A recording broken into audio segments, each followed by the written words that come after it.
dear students, get ready for today's science class. So students, tell me, what are the methods of cooking food? Let's discuss. Some methods of cooking food are frying. हम food को fry कर सकते हैं, boiling, steaming, baking and grilling. I hope you understand that. Students, as you know, we are doing block 13 cooking food, and today we will be able to identify the different methods of cooking. Clear? So here are some pictures of food items. Clear? So now tell me, how are these foods cooked? So let's discuss. Peas can boiled. A cake is baked. Cake को bake करते हैं. Idlis are steam. Idlis को steam करते हैं हम. Idlis are steam. Steaming करते हैं, उनको भाप में बनाते हैं. पटैटोज जो होते हैं उनको फ्राई भी कर सकते हैं और बॉयल भी कर सकते हैं. I hope you understand that. Now students, tell me, how do we cook food using these methods? Which method of cooking should be used at the least? Why? So let's discuss some important facts about this lesson. Students, we put food in oil to fry it. हम food को oil में डाल सकते हैं fry करने के लिए. We put food in boiling water to boil. हम बॉइलिंग करने के लिए बॉयल वाटर में भी फूड को डाल सकते हैं. We use a hot oven. Oven का यूज़ करते हैं to bake food. Food baking के लिए. We keep the food above boiling water in the steam to steam it.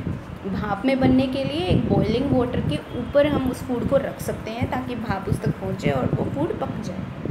Sometimes we cook food directly over fire to grill it. Oil has a lot of fat. Frying increase the amount of fat that we eat, which makes it less healthy. So oily food को इसलिए unhealthy बोला जाता है क्योंकि fry करने के बाद जो उसमें अमाउंट होता है हमारे न्यूट्रिएंट्स वगैरह का, वो सब कम हो जाता है. Boiling and steaming do not use oil. So boiling और स्टीमिंग में ऑयल का यूज़ नहीं होता. This make them a healthier way to cook. So healthier food जो होता है वो किससे बनता है? बॉइलिंग और स्टीमिंग से. I hope you understand that. So moving to next step, higher order thinking question. Question is, which method should we use to cook rice grain, wheat, rajma beans, dal, cauliflower, potato, onion, tomato, cucumber, apple and milk for the dinner? Let's discuss. We can boil rice, dal and rajma beans and then cooked using spices. So हम इनको boil कर सकते हैं और उसके बाद हम spices का use करके इनको cook कर सकते हैं. The vegetables can be baked and we can even shallow fry, which means using less oil. हम इनको जो vegetables होती हैं उनको हम bake भी कर सकते हैं. This is the picture of baking, and we can even shallow fry, which means using less oil. We can use milk to make sweet dessert make करने के लिए हम मिल्क का यूज़ करते हैं. I hope you understand that. Now please open your content book of science, lesson number 2. There are many different ways of cooking food. So food cooking करने के लिए बहुत सारे वेज होते हैं. Some ways are boiling, steaming, frying, baking and grilling. So अब हम इनके बारे में रीडिंग करेंगे. First one is boiling. The food is cooked by boiling it in water. For example, potatoes and pulses are boiled. Clear? You can see in the picture. The food is boiling. Steaming. The food is cooked using the steam from water. Water की जो steaming होती है, भाप होती है, उसको use करके food को कुक किया जाता है. These are idlis and momos are steam. So 2 food item के यहाँ पे एग्जाम्पल दिए गए हैं. इडलीज़ और मोमोज़ को स्टीम करके बनाया जाता है. Next one is frying. The food is cooked in hot oil. Vadas and chips are fried.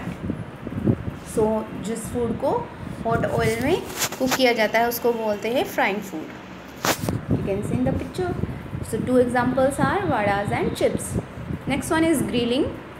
The food is cooked directly on a grill. ये देख सकते हो ना आप ग्रिल पे. With heat applied to the surface of the food. Food के नीचे heat apply की जाती है. From either above or below it.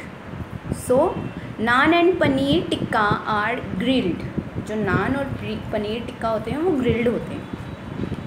Baking. The food is cooked in an oven. Cakes, breads and biscuits are baked. I hope lesson is clear to you all. These are your keywords: frying, steaming, boiling, baking and grilling. You have to write these keywords in your notebook. Now please open your worksheet. First question is, which cooking method is shown in each picture? हर एक picture में कौन सा cooking method जो है वो show किया गया है. पिक्चर ए में कौन सा कुकिंग मेथड है? Yes, boiling. So you will write here boiling. आप यहाँ पे बॉइलिंग राइट करोगे. नेक्स्ट वन इज़, देखिए ओवन में बन रहा है तो ओवन में क्या किया जाता है? Baking. So this is second option, baking. Next one is frying. आप देख सकते हो फ्राई हो रहा है ऑयल में. So this is frying, see part. And this is steaming, क्योंकि बॉइल्ड वाटर से स्टीम ली जा रही है. This is steaming. सो आप यहाँ पे स्टीमिंग राइट करोगे. Next question is question number 2. Write the names of any 2 food items that are cooked using these methods. Method of cooking, dish 1 and dish 2. आपको डिशेस के नेम यहाँ पे right करने हैं. सो बेकिंग में बेक करके कौन कौन से फूड बनाए जाते हैं? Cakes, biscuits and breads. So you right cake, biscuits and breads. Next one is boiling. Boiling करके क्या बनते हैं? इडली और momos. Next question is steaming. Steam कर यहाँ पे बॉइलिंग है ये. और बॉइलिंग करके कौन कौन से फूड आइटम जो है वो बनाए जाते हैं? Potatoes and pulses. सो यहाँ पे आप पटैटोज़ और पल्सेस राइट करोगे बॉइलिंग के सामने. Next one is steaming. Steaming में इडली और मोमोज बनते हैं. Next one is frying. So fry करके कौन कौन सी डिशेस बन सकती हैं? We can make potatoes also and chips. Chips जो हैं वो पटैटोज से ही बनते हैं. So vadas and chips you can write. Fried dishes. I hope this question is clear. Next question is, if you want to make a dish using paneer, would you fry or bake the paneer? So we will fry the paneer. हम पनीर को fry करेंगे क्योंकि fry करने से वो ज़्यादा tasty बन जाएगा. I hope you understand the answer. So you have to complete this worksheet. Now students, you have to do practice question number 3. Name 2 dishes that can be made by the following cooking methods. 2 dishes के name right करने हैं जो in cooking method से बन सकते हैं. And question number 4, which is the healthiest way of cooking? Why? So healthiest way कौन सा है कुकिंग के लिए? Yes, boiling and steaming are the healthiest way of cooking because in these 2 cookings we are not using oil, and oil is not healthy for our health. So you have to complete practice question number 3 and 4. Thank you everyone for watching this video.